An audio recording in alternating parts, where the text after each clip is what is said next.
Get rolling. All right, so welcome everybody to our weekly coach training call. This is the training call for anybody that's part of Team Blanchette, part of my group and responsibility to train you. This team grows every week and it's really exciting. It is March 7th, so we're just kicking off the month of March. A lot of exciting things coming up. The first portion, just to give you an overview of what we're going to cover today, the first portion of the call, the first segment, is actually where we go take Shape for Life University. We do call reviews. We allow people not only to review the calls, but we allow people to learn and build the skill set of presenting and preparing and converting what they're hearing into a way that other people can learn. And so there's a lot going on with this first segment. It's much, much more than just call reviews, by the way. The second section, we're going to talk a little bit about making things relevant and watching webinars and the information that you're taking in, how to actually not just listen to it, but integrate it. And then we're going to be doing some reviews. Everybody had some homework to do the connections process, so we're going to talk a little bit about that. And then in the third segment, sort of the after hour show or after show, it's from 10 to 10:30. We're going to do Quiz the Coach, and that's where you can stay on and you can ask me anything. We can dialogue through questions, different types of situations that you might come up with that you're struggling with, whether it's as a coach or as a client, as a coach coaching clients or a coach coaching coaches. And so as we have actually a new guest that's moving fast, and her, I'll have you introduce her, Alex. Oh, sorry. Are you ready to go? I can do it. Got it. Okay, there you are. Sorry about that. Can you hear me okay? Yes.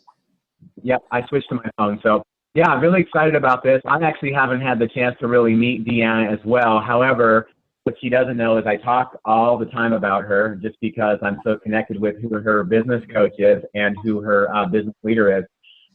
She's actually come down through Diane Thompson, who I directly mentor, and Dr. Osmondson, Lynn Osmondson. And with that said, I really don't want to steal her thunder.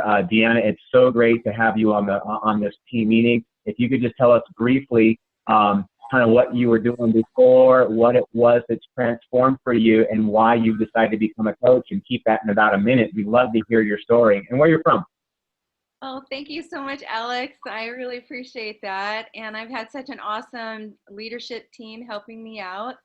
My story, really quick, 1 minute, is that, before the program, I was, of course, doing the roller coaster ride like everybody else. But especially when I was 44, I got cancer, breast cancer. And when I recovered from breast cancer, I really got committed to getting healthy. But nothing was working. I tried everything, and I was getting so frustrated and sad and embarrassed, and I started withdrawing and isolating. I even tried going to my doctor, doing medical tests. I was doing counseling. I was doing everything possible to figure out why was I gaining this weight all of a sudden. And then finally my doctor introduced me to my gynecologist, Lynn, who's my health coach now, and she introduced me to the program. And that was in November. And since then, I've lost 40 pounds. I am not, yay! That's awesome. I know. I am halfway there. I'm not feeling pain anymore. I'm sleeping through the night. I feel so great. And because I feel so great about my success, that finally, for once in my life, something that actually makes sense, both medically, because I am a dental hygienist. So the biometrics of the program is great. I just decided to pay it forward and becoming a health coach myself. So I'm happy to be here. Awesome. Love it. So great. So welcome aboard. Welcome and good job. You kept that at 1 minute and 5 seconds. Nicely done. Yep. Thank you. Been practicing on that. Good. Well, I love that. I love that story. So one of the things you can think about too, guys, is have a piece of paper and a pen out. And as you hear certain things come up during this conversation, always, especially if you hear something and you think of somebody, write down who it was and why you thought of them. And you'll use that in the future because there's a connection there that you're going to want to follow up on. This is one of the ways that we build relationships and we build content for those conversations in a very easy way. And so we invite you to do that. First up, we're going to jump into the Take Shape Life University. And we have Tanya Hackett, and her and Mike actually are part of Stan Talbot's team out of the Bend area. And Tanya, I always say Tanya, and I know it's Tanya. Tanya is, she hit senior coach on the last day, which, just so you guys know a little bit about how things work, we have different ways that we qualify for different types of compensation levels and different types of ranks and things like that. And literally, Tanya and Mike enrolled 2 people, like on the last day of the month, which put them at senior coach. It was 3 people, thank you. And then Stan was able to qualify for executive director with the blended system because he had $4,800 in volume, which was 4 points. And then Tanya and Mike became a senior coach, which was another point. So he had 5 points, which made him executive director. And believe it or not, that was the last piece that I needed to qualify as global director. So in the last 4 hours of the month, a bunch of this stuff happened, and it was pretty exciting. And so you think about, well, that was just 3 people getting healthy. Well, but that made a cascading effect on a bunch of other things too. And so when the longer you're involved in Take Shape for Life, you'll realize that in the end, it's about helping getting people healthy. And in the process, a lot of stuff happens along the way. And so I just wanted to celebrate Tanya and Mike and their growing business and their growing impact really in people's lives. So Tanya has listened to the leadership call. And so I'm going to have you jump in and share with us your thoughts from the leadership call. Welcome. Let me unmute you. There we go. Good morning, everyone. I am here in Eugene with my beautiful mom and my handsome husband. We're on our way to North Bend, and they decided to stop at a coffee shop so I could do this real quickly. And I didn't realize I don't have much battery, so I've got 3%. So hopefully I don't cut out. I listened to the leadership call, and they talked a lot about the new CAB Encore, how that helps us to build momentum, work together as a team to get things going, kind of like they do with the weight loss. Jump-starting weight loss builds that momentum. What I really got out of it for me was that reaching out to others without expectation. For me, I struggle if I make it about me. I don't want to talk to people. I don't want to go out there, and I don't want to be that person. And so I really struggle with that part. And it was really exciting to find out that the little bits that we did helped people up above us and moved them up. That was really exciting for us. So reaching out to others without expectations of anything in return was what really struck me in this call as something I'd want to emulate in my own life. They also talked about the savings program and how that's been extended. We don't know for how long, they said, so that's pretty exciting. I have some people that are kind of on the fence because of the financial part of it. So hopefully we can get them going and use that. And then the other thing that I realize I need to do is get out the file folders and start looking at that stuff and looking at the websites, because I don't know. They talked about Go Global. I don't know what that is. I didn't know what executive director was. I don't know how the plan works. So just have to get out there and do some of that stuff. So thank you. We're going to probably head out and head to North Bend. So I hope you all have a wonderful day. Take care. Thank you. Thank you. Yeah, that was great. Thank you. And 2 minutes, 14 seconds. So she was under her time, and well done. Appreciate you. Thank you. Yeah. All right. So next up, we're going to move on to Daniela's team. All right. So next up, we've got Daniela's team, and actually, yeah, let's go to Daniela next. Daniela is in charge of the chapter 14 in the companion guide, the workbook, and then Pat is going to be taking care of the doctor's call. So let's start off, Daniela, with diving into the book review, and so we can have folks jump in. Remember, the yellow card means you got 1 minute to go, and then the red card means you got 15 seconds. So wrap it up. All right, okay. Daniela, you're on. Fantastic. So good morning, everybody. I'm covering lesson 17, habits of help and helping. Lesson 14, I think you meant to say. Yes, 14. I'm sorry if I said something different. So it starts out by sharing, that research shows that people that seek support and engage with people that are like-minded tend to have long-term success, which of course is a lot of us feel that by being health coaches because we're in a community together. And that's what a lot of what this chapter focused on was to establish a community and a support network where your life changes can be supported and where you can kind of feel surrounded. It sort of reminded me of, how we start with a client at home and we build that micro environment of health with them. We start talking to them about their home being that sort of safe haven and make sure that that's healthy. Well, by the end, your microenvironment of health really needs to expand and be bigger than that. And so it's about who you hang around with and who you're spending time with. And so this chapter was really a step-by-step process for doing that, where you identify, maybe 5 people that are also finding it valuable to be working toward their health. And so you start making plans specifically to be engaging with those people more. Maybe it's a coworker, so you have lunch with them. Maybe it's a friend in the neighborhood, and so you plan a walking schedule with them. And so basically just planning interactions that are healthy with other people. And so, and then finally ending up, talking about different types of support for different people. Some people might like a more formal support with a counselor.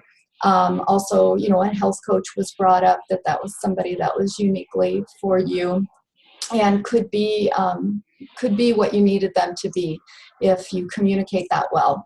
And then creating a structural tension chart so that you can be very deliberate about building that support network so that it doesn't end up being something that is kind of in your mind, but you don't take actions toward creating, kind of like everything else along the trilogy. So that was lesson 14. Habits of helping and help. Excellent. So who else? Let's do a little. Do you want to do Sandy, the Habits of Health call? Yes, I don't want to move on. I actually want to have other people chime in and talk about what they got from this particular lesson, because we've got about minutes left on this section, and Sandy will jump in next. But I'm curious, because of what we do as health coaches is we're part of people's support networks. And so this really resonates with me personally as a health coach. And so I'd like for you guys, for somebody else, even if you're not prepared to speak, just talk about that. Talk about some of the answers that you put in there and some of the feedback. One of the things that I wanted to mention is on page 109. And Robert Schultz is the founder of Starbucks, and stated, "It's a lot more fun to cross the finish line together." And I just think that I know that's true. And it's, well, when you're actually racing, it's not. It's nice to cross the finish line by yourself.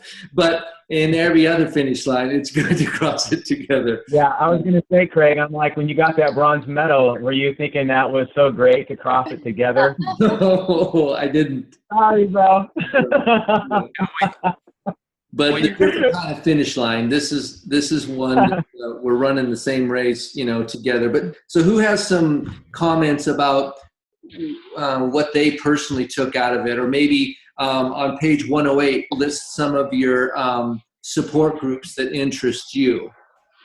Maybe something like that. I do. I am really glad that I did this chapter, and one reason is because as a health coach, I want to be a resource to my clients, and so I really like to kind of encourage you to go look for support groups in your area, and I did, and I found like there's tons of them, and I think that sometimes the persona of support group means, everybody just always just goes straight to like, okay, you have a problem, you have to have this behind you, but like there's a ton of stuff that's really neat out there. So, I mean, I was looking at some, I was like, God, maybe I'll go to this and just see what it's about. Then maybe if I have a client who this would be helpful, I can tell them I've been there. So it was kind of astonishing. I'd never looked for groups like that. And there's just a ridiculous amount of them for all kinds of things, not even having a problem. One was about body image and just helping people get through that. And like, it was like $30 like once a month. It was ridiculous. So it was just really cool to see that it was just right here. Mm-hmm. When you guys could find, not only is it just support groups, but what do you guys think about the idea of getting involved in I guess it's called an affinity group, a hobby that you like to do, and you go find a group that does that thing, and you go meet people that have a common interest, and guess what? 7 out of 10 of those people need to lose weight, and 100% of them probably have an opportunity for them to grow in their health. And so you go building your sphere of influence and meeting new people means that you make new relationships and new connections. And then you don't pressure, you're not trying to get anybody, but you're trying to make a relationship. And so going to look for affinity groups that will become support groups, or all those things, are part of what we do. And if you're not doing that and your business you're not helping as many people as you'd like to, there's an opportunity. What else? Anybody else have any comments? Maybe what qualities are important to you in a personal coach? I think Deanna had a comment. Yeah. Oh, go ahead. Oh, yeah. You were just talking about finding opportunities. Actually, real quickly, this morning when I was making my first calls to some of my people, I was asking him to, forward it on what I'm starting and spreading the word. And he's like, well, I'll one up you. I'll invite you to this networking group that I go to. And so I went actually this morning to this networking group, and I didn't ever know such a thing really existed. I always thought it was like the business associations or whatever, but there's all these little networking groups, all over the place. And it was really interesting to join this group this morning, and then they spread the word for you. And there was even people there that would help your marketing image online and making those connections. So in an odd way, even though there was business owners, it was one more way to make connections about what you were doing. And the group cost $25 a month, and it seemed like a pretty good way to continue making those connections. Because they were talking about like 1%, like just cold calls, but if you're really making those connections through everyone that you know, but there's these network groups out there. I had no idea. And so I'm going to join this network group and see if that will help as well. But that was I didn't even know that until I called my friend about it. Awesome. Great job. And that's a great lesson for the rest of us. The thing that you just heard there was a neat idea. And that you can take that neat idea and you can fold it up and you can stick it over there in that pile of gotta do's, right? We can do that. Or we can take that neat idea and we can say, I'm going to go do that. And you go do it. And one of those ways is going to be successful and meaningful, and one of those ways is not. And you decide which one's which for you. So I just wanted to make a quick comment. I want to make a quick comment there. this is a great teachable moment too, because as Deanna is sharing about this networking group, which is totally brand new to her, there's some of us on this call who are complete experts at networking, and we've been doing it for a long time, right? And so what I would say is use the power of your team. This is a support team, right? To actually help you do really well in that team, you know, in that area, because there are definitely some really great success principles to utilize to learn the most and get the most traction. And there's some really big pitfalls in networking groups too. And so I would say get back with Diane, your business coach, and reflect with her on what the skills to navigate those waters are. So very good. Yeah, excellent. All right, so let's jump into Sandy, or actually let's go to Pat, and she's going to review the doctor call, and then we'll finish up with Sandy on the habits of health call. So Pat, you're on. I'm sorry, Pat, before you start, there was one last point that I wanted to share with everybody about the topic we just covered, and that is support groups. Are you currently plugging your clients into a support group that you've created or are a part of in the Bio Network? Like, do you have a Facebook community that your clients are plugged into? Are you hosting a weekly powwow or team huddle for your people? And if you don't know what I'm talking about, then go up to a business mentor in that line that actually is hosting one, because I guarantee you, because you're either in my line or Craig's, that there are support groups that are going on for clients, and they love it, and they move fast. Yeah, so, and in additional there, for those of you, I don't recommend, if you're not at least a regional director, to create your own Facebook site for support. The reason why is you're just not going to have enough people to make it interesting. And so you can join them. If you're part of Alex's team, join them on Alex's team. If you're part of Sam's team, I think they have one as well. And then I have one that you can all be part of. And so have your clients join that until your business builds to a point where you have a lot of people, and then you can invite them to join your new group and then move forward on that. So I want to make sure very good. Do that as well. All right, so next up we've got Pat, and she's going to be covering the doctor's call. So let's go, Pat. Let me unmute here. Let's see if that works. Go for it. Nope, there you go. Okay, now can you hear me? Yeah, perfect. You sound great. Okay, great. Okay, great. This was a call from 3-5 this week, and it was Dr. Pennings. And it is jam-packed with information. Lots of coaches called in with lots of questions. I'm not going to go over all of them. There was like 6 different calls. I want to pick out just 1 or 2 here that I thought were really important. One that resonated with me was coach was asking about a client feeling very cold and shivering with the chills. And we had already talked with my coach, but that happened with me. And we were thinking of the fat, that you've lost when you've lost quite a bit of weight. But he also mentioned about your metabolic rate. And when you've lost that much weight, you need to be burning more calories, and that equals less body heat. So that's, you've got fewer calories, and that leads to less body heat. So his idea was to increase your exercise, so you're burning more calories and improving your metabolism. And one of the other ones that I thought was really awesome was a gentleman who had a client who had bariatric surgery. And this one was really, I think, really good to know, because the doctor actually would not recommend the program for this person because they had active kidney stones. And he also said it depends a lot on the type of kidney stones you've got. And the coach wasn't sure which type it was, but he was quite concerned over that. Let me think. And then he also explained about how long after bariatric surgery could a person do the program. And he said 6 weeks. And he said dehydration is a risk. And then just to top it off, he reminded people about diuretics, which I thought was really important. that needs to be evaluated by the client's doctor and either reduced or, taken off, completely discontinued.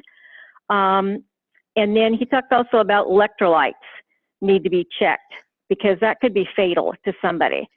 So it was an awesome call, just wonderful. Wow, that's awesome. I got so I many just want notes here. to hear from you, like, what do you feel out of all that information that you can apply to yourself or to your clients? One thing, major, was to find out for sure what medications your client is on and make sure that they visit the doctor and get checked out first, have blood work done, and also a reminder to copy that physician's letter and give that to the client to take to their own physician.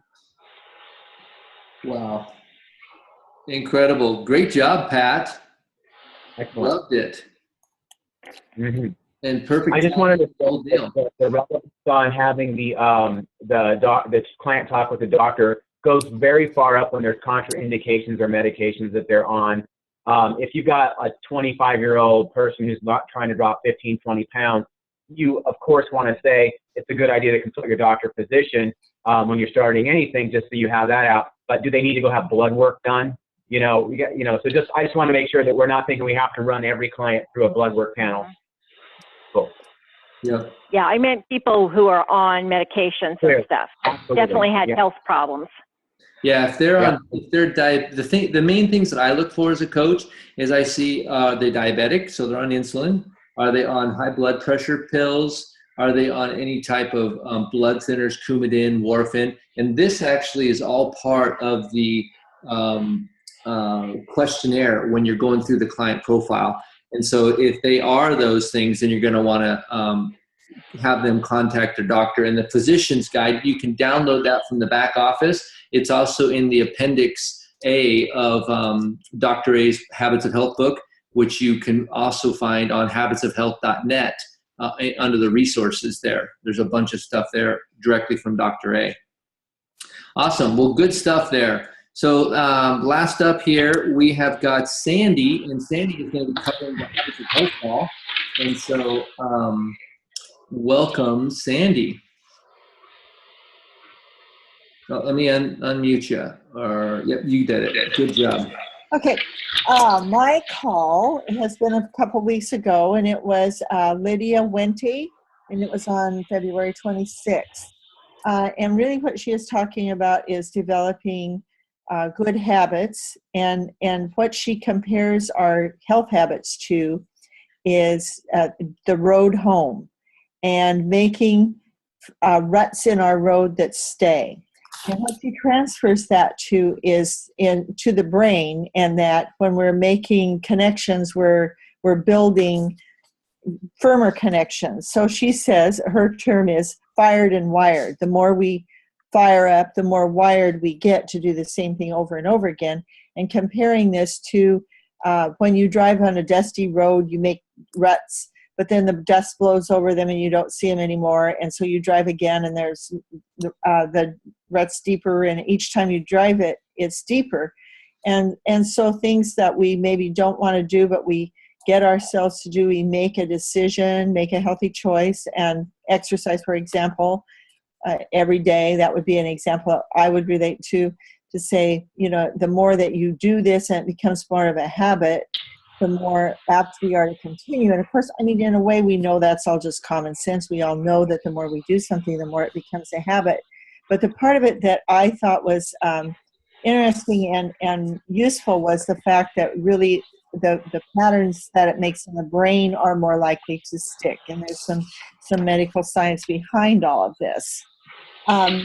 So her kind of conclusion is to think about what you want, what you really want to choose, and take the healthy path, and she then compares it to a road. And what are the things that you didn't know that you could have had, and what would you have wanted in the future? Really thinking about what you would like, and making those firm journeys over and over and over again. Awesome. Yeah, it's that was one of my favorite calls. I agree, and it totally I marked that down. I didn't get the actual date. So February 26th, Habits of Health with Lydia Wente. So that will be one that you may want to archive. I'm going to actually create an email that will be part of the file folder system with, maybe some wagon wheel ruts, and some kind of a word picture there. So when people listen to that audio, they have something to think about, because that really is the way. Eventually you have those new ruts going on so good or so deep that you don't even see the old ruts.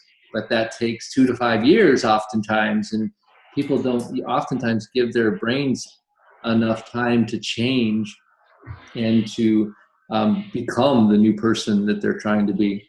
So excellent job, everybody. Thank you so much for participating. Thank you for the folks that showed up early and got your tech all dialed in and going, and even got to use my colors a little bit today, so that was fun.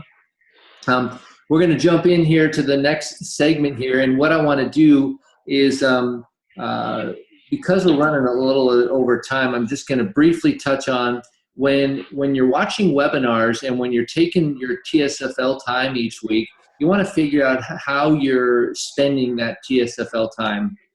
And so I think that it's really important to listen to the leadership call every week. And that's 30 minutes. That gets you tuned in with Dr. A's vision and his voice and where the company's going. It's always important to know what's going on up front, right?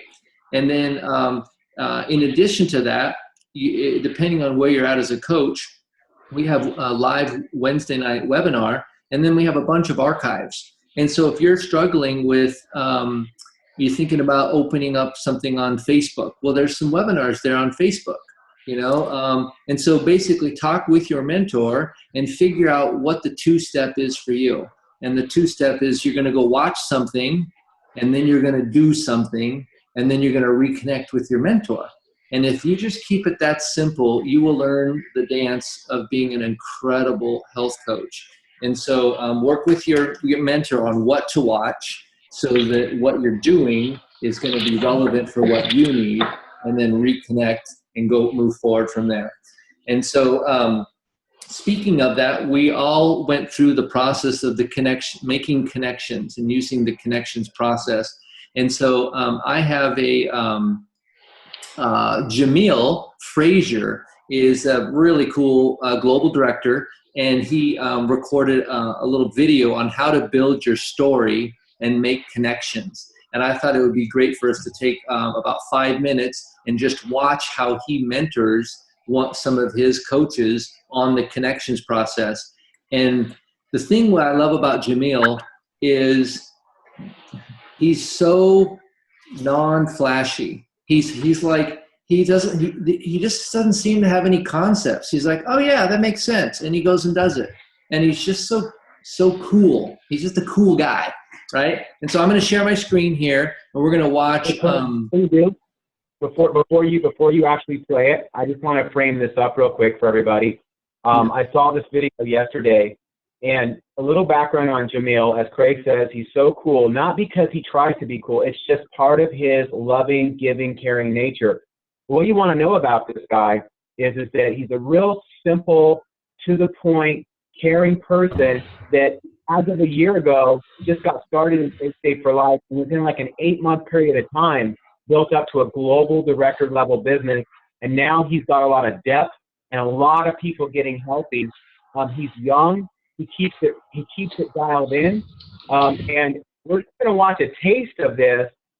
But the principles behind what you see in his mannerisms and what he does is what to learn from. That's all I wanted to share. Exactly. Right. Simplicity. All right, I think we're good. Okay, so we'll make this really easy, right? So, Hector, so it always comes down to our story first and foremost. What has happened to us? And this is why coaching is so effective, because most coaches have a story. And even if they don't have any weight loss, they still have a story, okay? So, Hector, what's your birthday? December 3rd, 84. Okay, why could you say that so fast? Why could I say it? Because I know it. Okay, So we got to know your story just like we know your birthday. Okay. Perfect. So All the right. only way we're going to know that is we got to practice it a lot. Okay. So what's your story? My story. My real story is I was definitely overweight. I did try to do everything by the book, exercise. I am taking a Muay Thai class, actually. And so I was doubling up with that in the gym, but not really seeing any results. I started following Bernie's post, and he started releasing a few of his success stories, and they were very interesting, but I was very much apprehensive at the time as well too. So I was intrigued, but not really fully committing yet, until finally, I gave into it. I'm like, okay, let's give this a shot. I was overweight, always tired, always grumpy. My wife was always like, you're always grumpy, but I didn't really think so until later on into the program. So I reached out to him. I got onto the program. Bam. In 30 days, I lost close to 18 pounds. So I saw the success. I saw my attitude changing. I saw my energies levels changing, and I know that's because I got off of coffee. I do require at least 1 cup of coffee in the mornings, but I got to the point by week 2 that I was no longer dependent on coffee. So I started noticing the weight loss, my confidence started increasing, and then Burns was asking me to become a coach. I was a little insecure. I was a little apprehensive, just like how I was to joining the club or joining the program.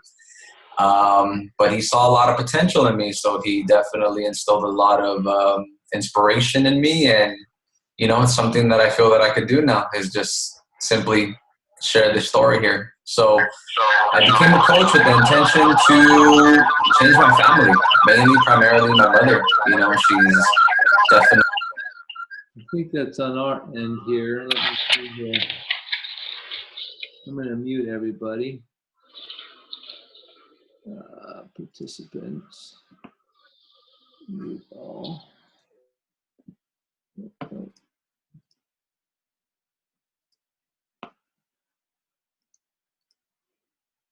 Overweight, high cholesterol, blood pressure, etc. We're Mexican, so that's pretty much innate in us. that comes standard. So I'm trying to lead by example.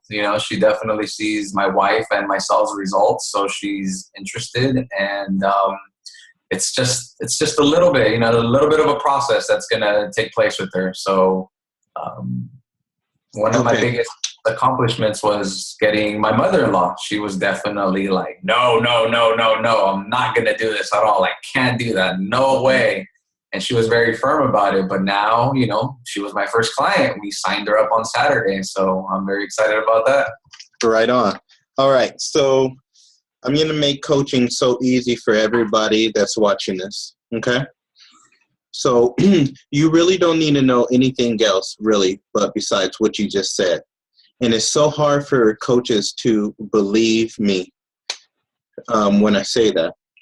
Mm-hmm. So can I tweak what you just said to make Absolutely. it? So what you just said was good for a lot of different reasons. Mm-hmm. But it was mostly good because I could tell that it mattered to you. Okay? Okay. So because it mattered to you, most of the people that you talk to, it's going to matter to them. So I've told this story everywhere. I've told it at UCLA football games. I've told it at Lakers games. I told it to Jim. It doesn't really matter where you tell it. What matters is how you tell it. All right, so let me tweak a couple of those things. So when we are breaking down our story, there's 3 bullet points, okay? Okay. So Hector, what's your birthday again? December 3rd. Okay. What year? 84. And you know this because what? I know it. Because you know it. So we're going to know our story just like that. 3 bullet points, okay? Where I was before Take Shape for Life. What's happened? What's happened since I started the program? Mm-hmm. Why am I coaching? Okay. Okay, 3 bullet points. Boom, boom, boom. So this story, we want to keep it. I'm going to give you a parameter. We want to keep it certainly within a minute or so. Okay. Okay. I'm going to pause this here just for a second. You guys can unmute yourselves individually. But do you see what he did there? Where he kept it like, do you see how simple he makes that? It's like, oh my goodness. Like, you know, he asked him the simple thing, how do you know your birthday? Because you know it, because it's yours. And the same thing, he said, you know, your story is compelling and you just need to know your story and tell it in a way that it's personal to you and it'll be personal to someone else. Before, you know, if you just gloss over what happened before and sort of just kind of quickly move along because you don't think it's that important, it'll come off like it's not that important. And you don't want that, right? I mean, think about it. You may have to go there a little bit emotionally and reconnect with that frustration. The bottom line is when imagine if I came to you and I said, I know how would you love to lose 10 pounds in a month? Most of us would be like, that's crazy talk, right? And so think of your mindset of where you were before with that yo-yo craziness of no strategy, no hope, failure, giving up. Oh, well, I'll start again on Monday. I mean, that's what a lot of us, that's where we were. And so go back into that before time, and then what's happened since I began? And believe it or not, if you're wondering where these questions came from, does this look familiar? I mean, it's right there. Before I felt, since after the program I feel. So he's not making this up. This is right here. It's the connections process. And then this is why I'm coaching. I've decided to be trained as a coach because boom, right? Do you have any feedback on that as well, Alex? I do. There's 2 things to obviously see here. You've got one, the coach's perspective. Jamil is basically talking about the most important thing is your story, knowing how to share this in the beginning. He allows Hector to go and share his story. But if you watch the rest of this, and I encourage you to do that, we'll put the link on the OHC for you. You're going to see that Jamil's going to help Hector refine to the point where that 2.5, 3-minute story that Hector went into, how many of you kind of felt like at first it was good and then all of a sudden you kind of got lost in the story? Yes, that's because Hector was going on and he was jumping to different parts of his life, and it all of a sudden became more about Hector just telling all these things that had happened to him, and the listener is starting to get lost somewhere in there. And that's why Jamil is very politely, now back to Jamil being a great coach, he's saying, what you did good, Hector, was it's your story, and we can see that you care about it. So now we care. Can I help you refine? And this is the part where, as new coaches, we want to get that story under how much time? A minute. We want to get that story under a minute to make those 3 points so we can really get into what most important part. And that is asking them about who? Them. About the person. See, the whole point of your story is not so you can talk about you, but it's to give them permission to start to feel so they can talk about who? Them. And that's what some new coaches miss, is they forget that. And like Craig is saying, we can't skip over the emotional voice inflections when we share. So that's what Jamil's going to basically spend the rest of the time doing, is refining and simplifying it so that Hector becomes so skilled at knowing his story like he knows his birthday. Yep. Perfect.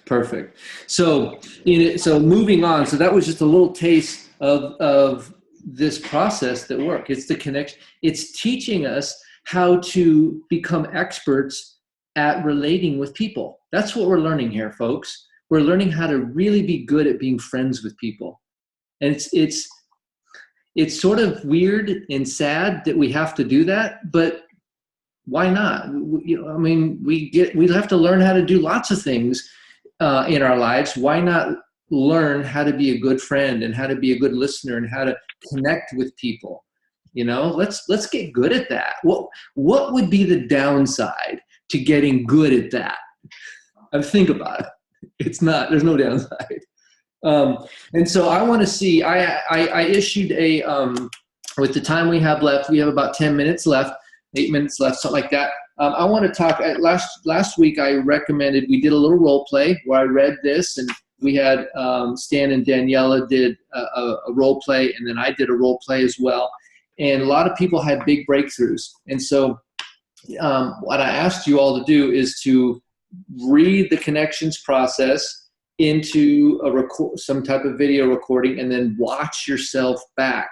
It's like that mirror. You can't see that weird thing on your face unless you have a mirror. Well, you can't hear the weirdness of how you're reading this unless you listen to yourself back.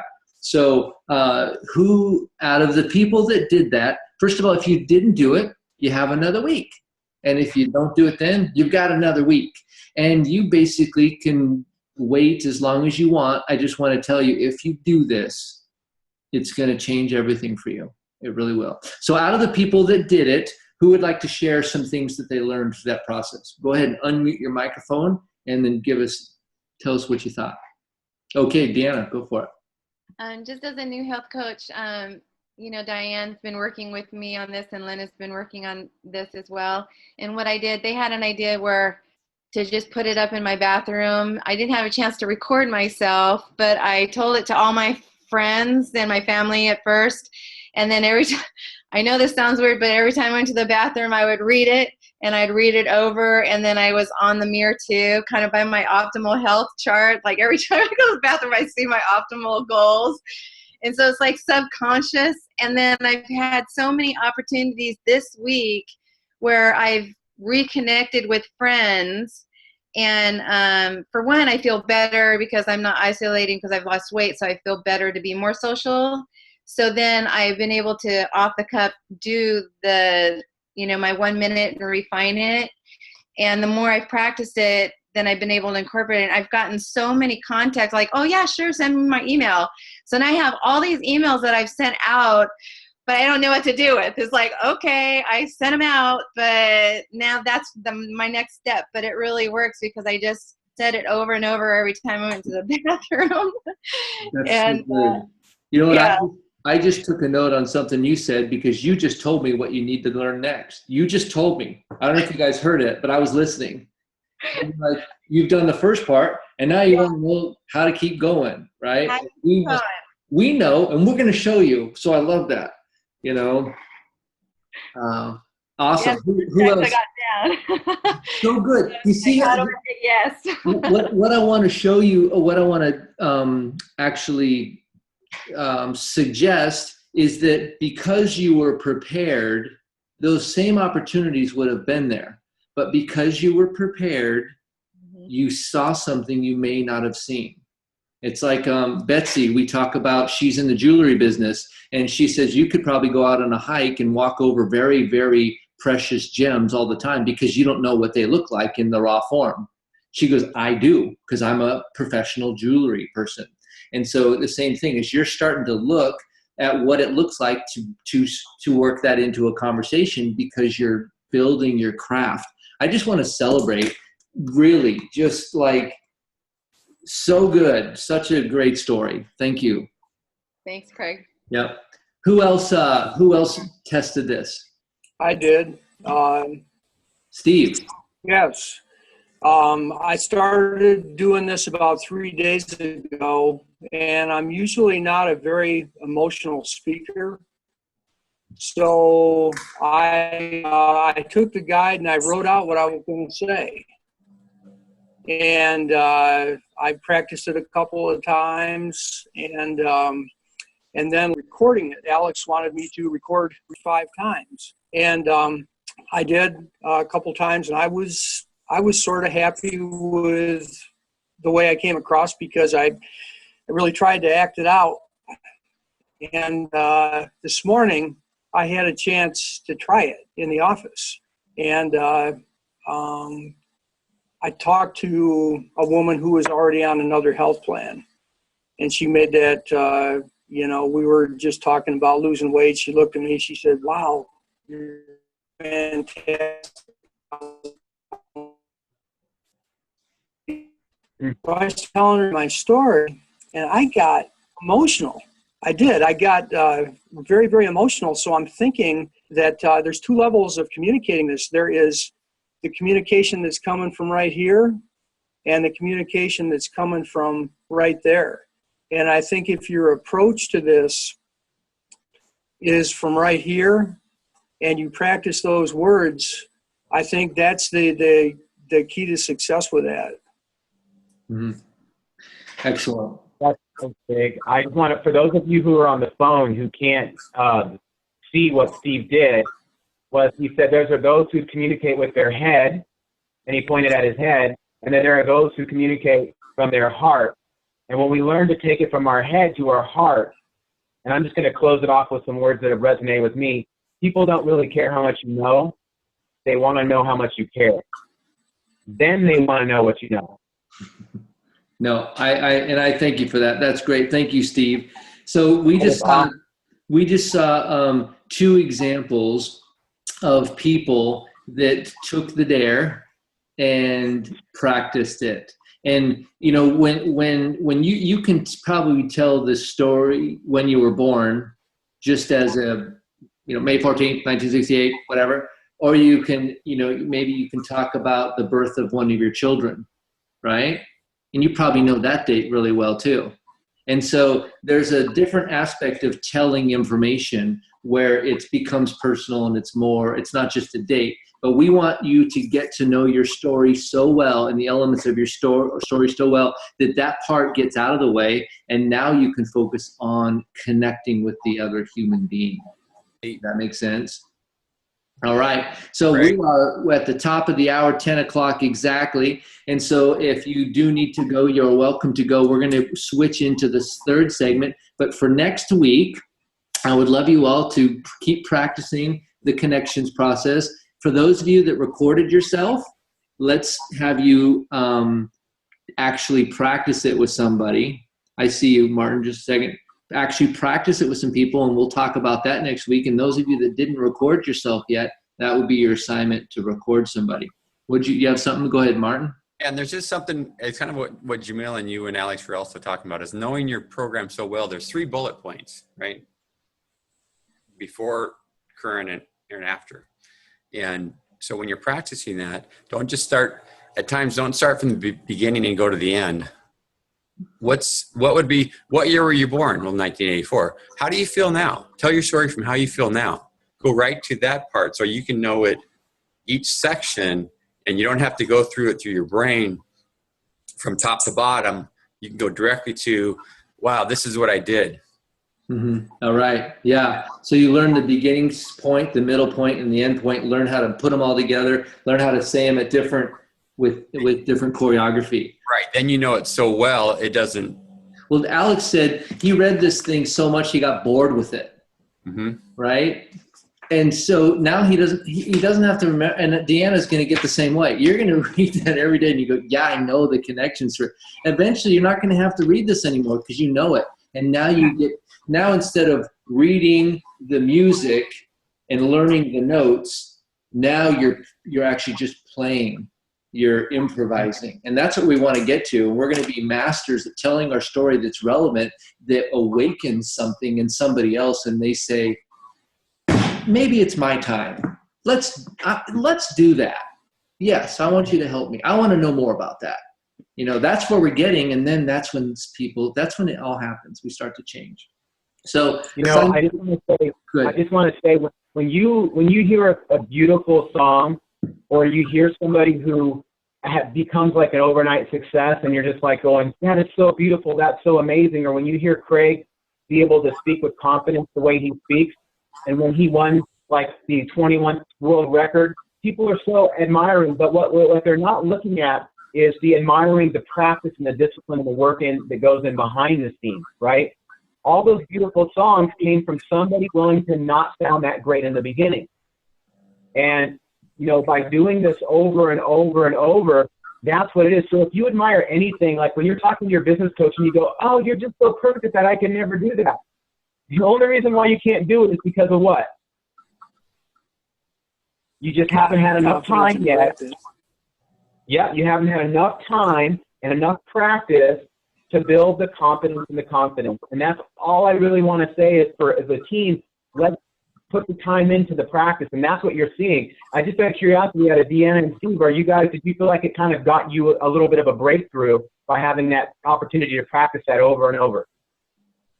Oh, Well, yeah, absolutely in my case, because even though this woman was on a plan herself, when I started asking the question, she said, yeah, sure. So I forwarded her information this morning. So that, that's just given me more confidence to keep practicing, keep refining, and moving forward. That's taking shots. I love it. And Deanna? well, I think what I just started this about a week ago, really working with my business coach, and I probably sent out about 40 emails because I've had that many yeses of people that I've just talked to here and there. And now it's the more I do it, the more natural it's become. And even in settings that you don't expect. So like I was at my Cub Scout group, Blue and Gold, last night, and I saw 2 people there I hadn't seen in a long time. And they said, hey, you look great. What's your story? And I told them and say, hey, do you mind? I'd love to share it with you. And they were like, oh yeah, absolutely. And so I'm at that stage where all the emails are going out. And like I said, that's the next stage I'm at is turning those emails. I'm getting lots of yeses. Oh yeah, that sounds great. And yeah, I'd love to support you. And so that makes me feel good. Yeah, so good. All right, guys. Well, thank you for your attention. We're going to move into the third segment here, which is basically quiz the coach. And so if you have questions about coaching, we can talk about, Deanna, literally what you send in those emails and what the dripping process looks like. If you have a question about coaching or you want to role play something or see Alex and I role play, really just jump in and go for it. Good. I feel like I'm talking a lot this morning, Craig. I like it. Because I'm just excited. I hope this excitement just keeps going for the next 3 years or so. But yeah, I've had a couple situations that came up this week where I sent the email out, the people were interested, and I got them on the phone and I talked with them. And my question is how to, and even Diane helped me. We did some 3 ways to help some people, and it made me a little more insecure when you get to the no. It's like, okay, yeah, they need it, they want it, but it's, oh yeah, okay, I'm interested, but then I just get this major no. And I'm not a salesperson, I suck at it, and it's like, well, how do I turn these people into yeses and so that I can help them? Because I know I've got the email down, I got my Facebook down, I got tons of likes, I got lots of people saying yes. It's just, now what?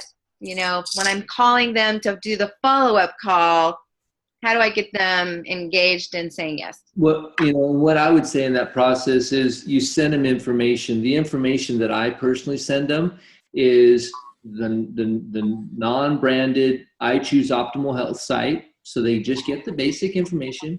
I say, hey, take the health assessment. I was really surprised at how I scored. I'm wondering how you score. So you create a little bit of curiosity to how healthy are you, right? And then a video of somebody's success story, right? So you created structural tension. Are you familiar with the word structural tension? Yeah, and I sent those emails out. I created an email, Sure. And I sent it to all my referral people that said yes. Diane helped me with that. Great. So I got great emails going out. And I even tested on my brothers and said, hey, how's the email? Tested, everything's great. Good. And then when I followed up with the people, though, then it was a blank for me. And so what I would say on that is when I called them, what is the first thing you say when you call them? What's your reason for calling them back? How does that look? Well, I've been calling it with me. You just sent me the email, and it's been a day or two, and you're calling me. So, hey, Craig, I'm so excited to call you and follow up with, did you get my email okay? Yeah, I sure did. It was beautiful. And, one of the things that was fun in the email when I looked, it was doing my health test. Did you have a chance to look at the video and to take your health test? Yeah, no, actually, I haven't gotten to it yet. So, and that's okay, but, there's some great information on that. And I was just wondering if you had any questions about the program and the success that I've had so far, and I'd like to share that with you. Right. So what I gave it, I kind of gave, I should have given you the easy one first, but I gave you the hard one. And Yeah. so what I would say in that situation is I would go to, I would talk about your experience. You have to create value in getting them to take the test. Yeah. I haven't found time to do it. It's because I'm busy and I didn't value the test yet. There wasn't enough value in that for me. And so I would say, yeah, when I took that test the first time, I was like, it's a scale of like 0 to 100, and I scored like a -20. I mean, whatever your score was, right? And I couldn't believe. I thought I was much healthier than I actually was, and so it was really kind of an eye opener for me. So, hey, so what do you think? Why don't you take it, and I'll call you back tomorrow, and let's talk about how you scored. And so, to me, I need the best medicine, if they haven't taken it, is to get them to take it, because that awakens something in them. That their blinders come off, and they go, "Ooh, it's worse than I thought." And so then you're not feeling like you're selling them. You're just kind of talking about curiosity, about getting them to see where they scored because you're curious. And then, I would say I tend to want to pull back on saying, did you have a chance to look over the rest of the information, or what? You may say, what'd you think of the video?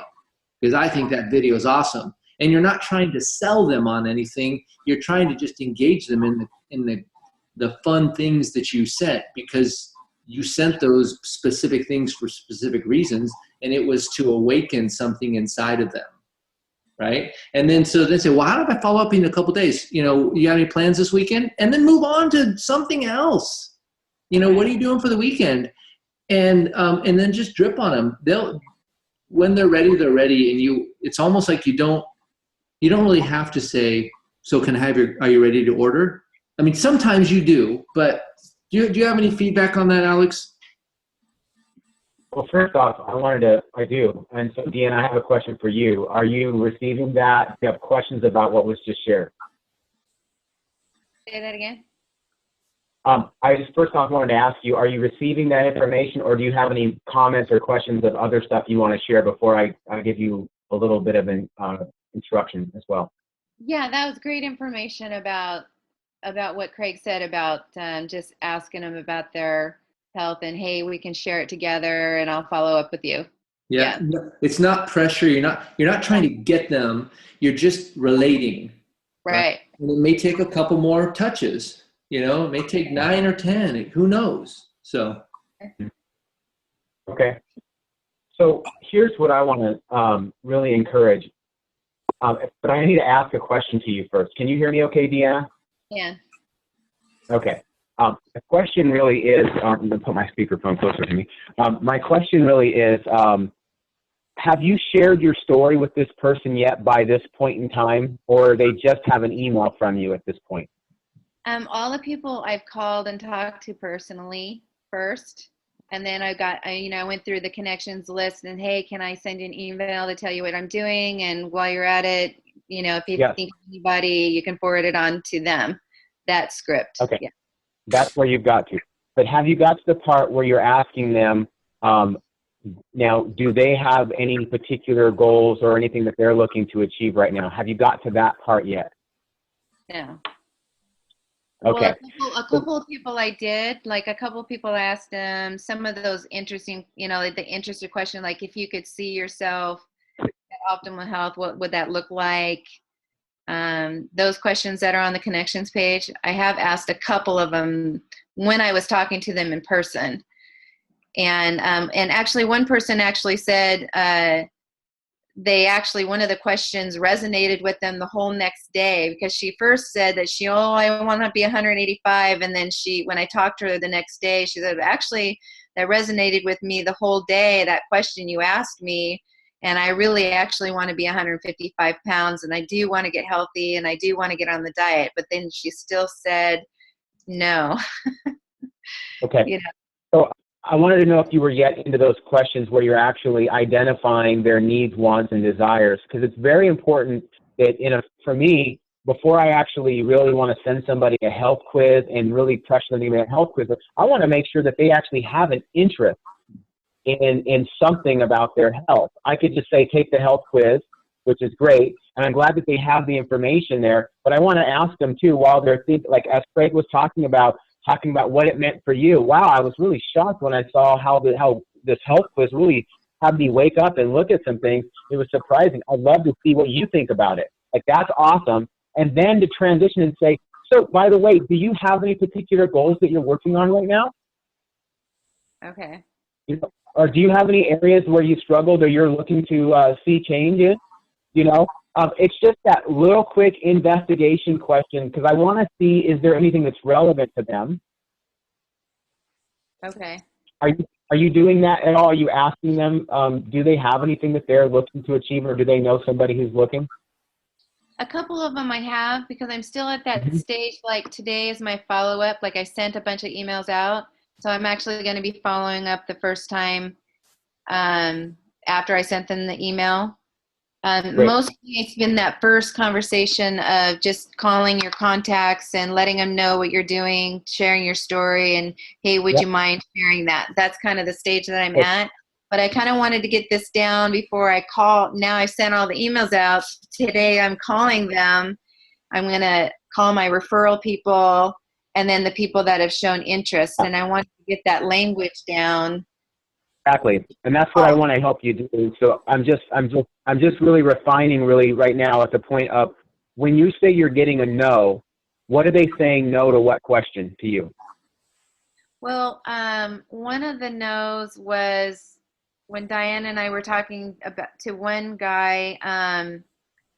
He was just absolutely, like, he was interested in losing weight. He was interested in the program, but then when we talked about the three, the health coach, habits of health, and then the medically formulated meals, he just absolutely no right now. I'm not spending any money on food, on anybody else's food. And it was just a total no. Okay. We were like, we didn't know what to do with it at that point. We're like, okay, we'll keep working on this guy. Okay. Yeah, so that's a specific area. And what we want to make sure our brain knows is that a no in one area is different than a no across the board. I kind of got the impression that you were getting no's everywhere, but it sounds like this guy actually was a practice partner call. And when it came to the specifics of the program, he was a no. And you kind of rolled all three of those things into one big no. Did you guys give him a chance to say yes to any of those questions? Because there was three questions you just kind of went through very quickly. It was okay to continue sending him information, just continue sending him my progress on how I'm doing, with the business and the success. The other no that I got was, I just can't afford it. Okay, so I'm going to stop for a moment. Did he say yes to, are you in a position where you would be willing to eat every 2 to 3 hours and drink water throughout the day? Did you guys ask that question, and did he say yes or no to that?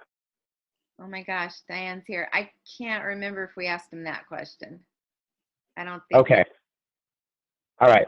So the point I want to make is there's a collecting yeses sequence of questions that you want to get to before you ever talk about Take Shape for Life or the MetaFast meals.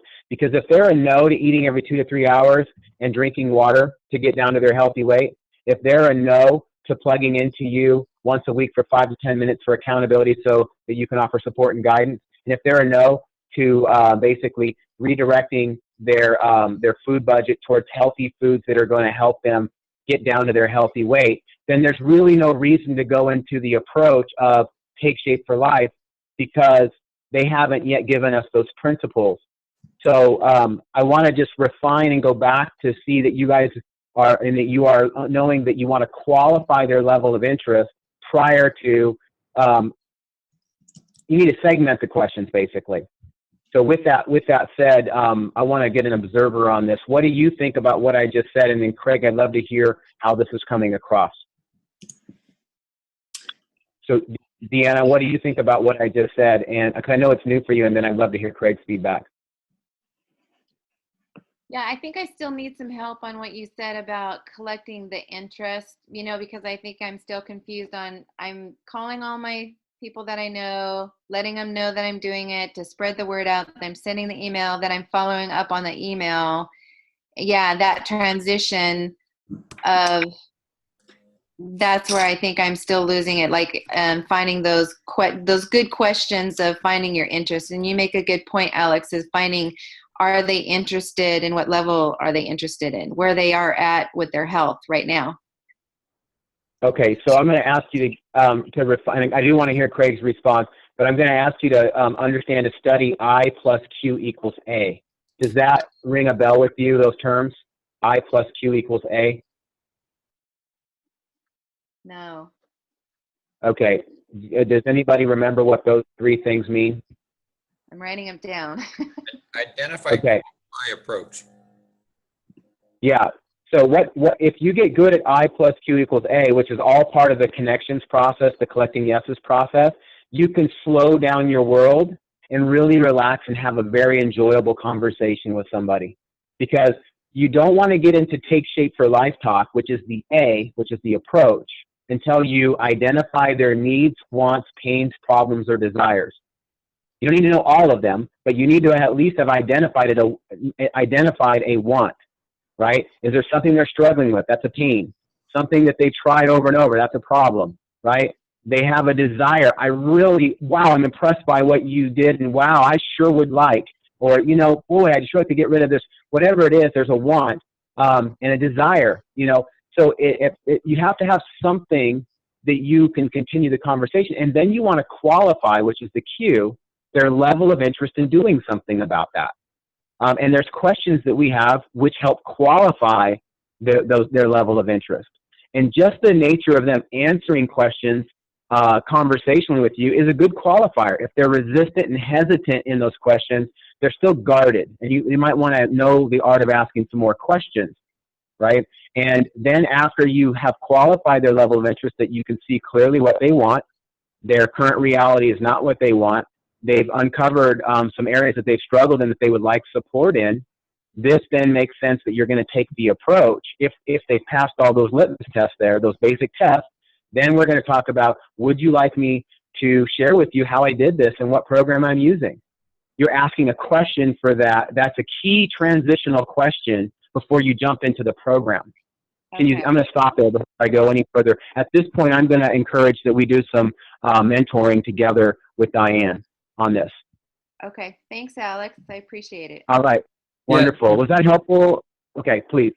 Yeah, my feedback onto that is that one thing that's often lost in these conversations is that not all of that has to happen in one meeting.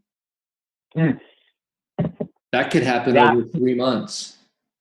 That could happen over three weeks. And so give yourself a break, right? Not to get anybody.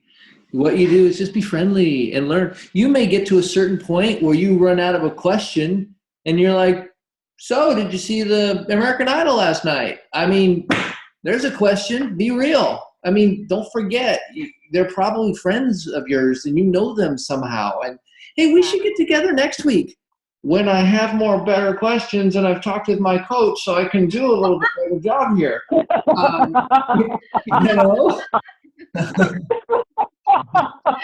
I mean, just give yourself a break and then go to your mentor and say, okay, I got stuck here. And then we'll role play with you and you go, I'm not stuck anymore. And then you see him at Starbucks and you're like, hey, I got this one. You know, give yourself a chance. I want to piggyback on Craig real quick. You know, I've actually literally had a coach go back to somebody who they totally feel like they blew the I plus Q equals A, and they rushed all of it and just vomited all over them with, like, you know, the person didn't give them any I. They went right into qualifying, and then they totally told them all about Take Shape for Life. But the person had never even showed a level of interest that was worth revealing the good. So what? They were like, what do I do now? And I was like, go back to them and apologize and say, I'm learning this and I'm actually being mentored. And actually, would you be okay with being one of my practice partners so I can actually learn to do better? Because I don't ever want to do that again.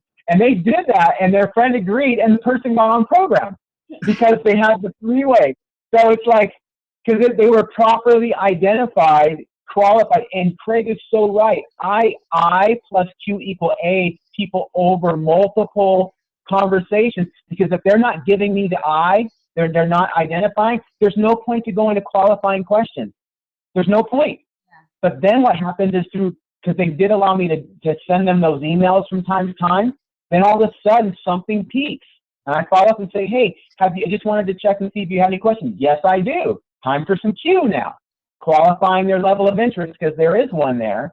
And then I can so the approach really is, it slows you down like Craig is talking about. All right. Yeah, excellent. You know, Betsy had a question here, and hers was, you know, what do you do? Let me see here. What do you do when they go negative about the health assessment? Because I've had that happen. Somebody will take the health assessment and they'll go, oh, you know, I didn't have my blood work, or you know, the answer was 3, and it either was always or none, and the answer was a 3, and so that wasn't real, or you know, I don't believe that, or you're telling me I should be dead. Yeah. You know, I don't feel that. And so sometimes people, it's kind of a dose of reality where they're like, oh man, I don't feel like I'm almost dead. I've had people say that, Holly, a number of clients that are, some of them are coaches, and they took the test, and then we had a follow-up a few days later already scheduled, and they called me back and they said, I don't know if I'll make it till next week. We need to do that meeting up because I just got my score back and things aren't good, you know. And they say it kind of as a joking thing. They know they're really not dead, but they obviously see that they're not nearly as good as they thought. You know, they're in a non-sick or sick state. It's just they're used to it. And so I tell people, you know, that test is just it's kind of an overview of current reality. And you know, what parts of the test didn't you agree with? And we'll talk about those. And basically I'm going to say, well, you know what, take it or leave it. You know, I find that it's useful. And one thing I really have seen is that when I took it the first time, I thought I was healthier than I was. And I kind of struggled with it.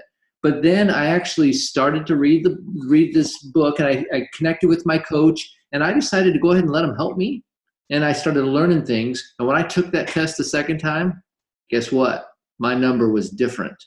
And I was pretty happy about it changing.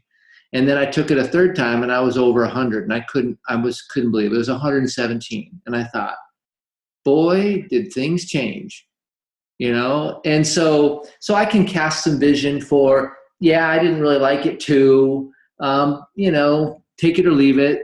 But one thing I do know is that number doesn't have to stay whether you liked it or not, it doesn't have to stay there. And the other thing is, I've never had a person say that they've liked their number. And I've had people score an 80 and they're like, yeah, I scored an 80. It's not as high as I wanted it to be. And then I have guys score a negative 90. That's the worst score I've ever had, negative 90. And they said the same thing. Yeah, it's not where I wanted it to be. Or, yeah, it's really bad. And so it just seems like people are just not connected with reality, but they sure love the reality when it changes. Betsy? Yeah, one thing I think that Alex kind of gave, and you reiterated, and I think it's really important for all of us, whether we're new coaches or old coaches, is don't be so invested that every single thing they're going to say is yes, yes, yes, yes, yes. Understand that if somebody says no, that's actually an opportunity for growth for everybody. And take a breath when they say no. And that's where the empathetic coaching comes in, is maybe understand, is the no a resistance? Is the no scared to death to go down a path of change? What really is the no all about? And you may not, that may be a good time to say, well, maybe we should talk again next week after you've thought about this. Mm-hmm. So I just wanted to pick up that we get so excited about everybody's going to say yes because this is so awesome. Everybody's going to want what I have. And we get thrown off when somebody goes, back off. I'll think about it. Yeah, I've got life happening right now. And I actually, one of the reasons why I'm so unhealthy is because I don't know how to balance my life. And so I don't even have time to think about getting healthy because I'm so unhealthy. I hear that a lot. People are overweight because they don't plan to eat. They eat once a day and it's huge. It's because they're so busy doing the do and running the thing that they just don't, the vehicle, the body they live in just ends up in bad shape. Well, and just to reiterate, I think you guys gave us permission to help Deanna a little bit. You gave us permission to, if somebody starts showing resistance, don't keep trying to work for the yes. Be gracious and say, hey, let's talk about that further down the road or whatever. You mentors can give us a lot more guidance in that, but we don't have to be invested in enrolling them that day right now. Well, and the idea of the connections process is I'm just trying to get the word out. Don't miss this. I'm trying to get the word out because you probably know some people that this might be a good fit for, right? And so the connections process is not trying to actually get them to do anything other than read the email and maybe if somebody comes to mind, would you forward it on, right? And so that's the nice thing, that it's kind of the kung fu around the sideband, and you're just trying to get them the information. It's going to wash over them. They're going to click on a few links. You follow up, see if they've taken the health assessment. You follow up 3 times, and then you do the off the hook, and then you let them be on a drip list. And then when you see them occasionally, you just ask them how they're doing. And so it's nice and light, and it doesn't get into too much of the wrestling for the sale thing, right? I'm going to wrestle you into getting healthy. It won't work. I can't force anybody. I can't make anybody be healthy. And so really, if we just get the word out and we move on and we just make it kind of this basic kind of thing, they'll hear about what you do. They'll see it in you when they see you. And then you'll be nice and friendly, and they'll see the before and after photos, and eventually they'll say, man, I got to do that. That's the way I look at it, and is just keeping it light, and you're getting the word out. And if they know of somebody that they'd be interested in, and maybe that's them. You can also use I'm training as a health coach and I need to do some practice. Would you be one of my practice people? They're going to hear about the program during the practice partner, and you'll do the follow-up as well. But all of this is you could use the practice partners. Hey, I'm doing a health coach apprenticeship program, and one of the things is I need to learn how to do a client profile and talk through things. And so, along the way, you may think of somebody that might be interested.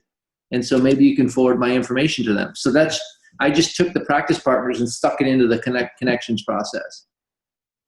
Make sense? All right, guys.